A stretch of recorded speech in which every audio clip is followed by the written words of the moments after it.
mulai. Hutan disebut juga dengan paru-paru dunia karena hutan sangat besar peranannya terhadap kehidupan di jagat raya ini. Setiap detiknya, hutan selalu menghasilkan oksigen untuk dihirup oleh manusia. Karena apabila tidak ada oksigen, kehidupan di bumi pun juga tidak akan pernah ada. Penebangan ilegal adalah masalah yang lebih besar di Indonesia, di mana diperkirakan 70-75% dari kayu dipanen secara ilegal, merugikan pemerintah hingga ratusan juta atau bahkan miliar di pajak pemasukan yang hilang. Kalimantan Selatan diperkirakan akan kehilangan pendapatan sebesar 100 juta per tahun dalam bentuk penghasilan, karena lebih dari separuh hasil produksinya dilakukan secara ilegal. Penebangan hutan secara liar saat ini sedang marak terjadi di beberapa wilayah di Indonesia, terutama di daerah Kalimantan, karena di daerah itulah terdapat banyak hutan-hutan. Penebangan hutan secara liar juga bisa membuat mereka sendiri celaka karena ulah mereka. Sebenarnya, penebangan hutan secara liar itu sama sekali tidak baik untuk di lingkungan kita, karena bisa membuat pohon-pohon di hutan menjadi gundul.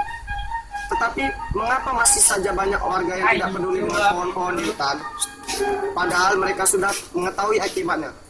Tetapi itu semua dikarenakan karena keserakahan dan keegoisan manusia, karena manusia mempunyai sifat egois.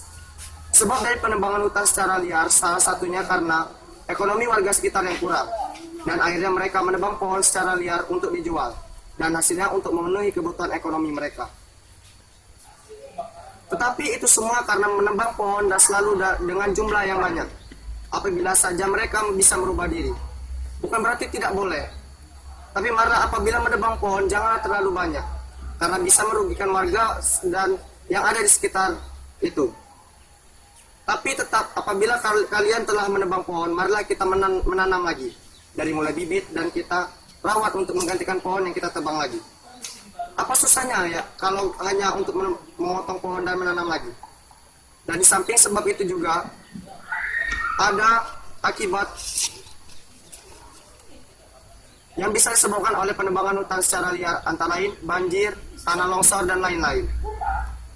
Banjir bisa terjadi apabila misalnya ada hujan yang besar, air itu langsung turun ke pemukiman warga tanpa diserap oleh pohon, karena pohon-pohon itu sudah ditebang.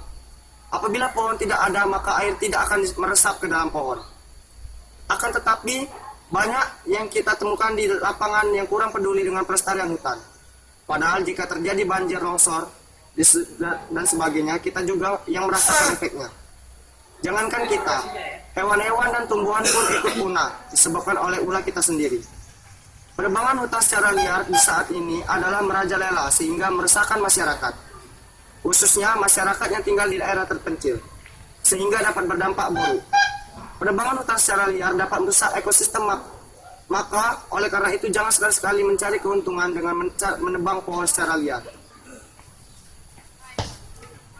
Melihat dampak dari penebangan hutan secara liar tersebut, maka perlu adanya suatu cara untuk mencegah terjadinya hal tersebut. Dalam menyikapi adanya penebangan hutan tersebut dengan cara pendekatan secara neo-humanis. Di bawah ini akan diuraikan beberapa pendekatan neo-humanis dalam mencegah dan mengurangi terjadinya penebangan hutan secara liar. Pertama, melakukan pembenahan terhadap sistem hukum yang mengatur tentang pengelolaan hutan. Dua, bimbingan dan penyuluhan kepada penduduk setempat tentang betapa pentingnya keberadaan hutan bagi kehidupan semua umat. Tiga, dalam hal penebangan hutan secara konservatif dengan cara menebang pohon yang sudah tidak berproduktif lagi. 4.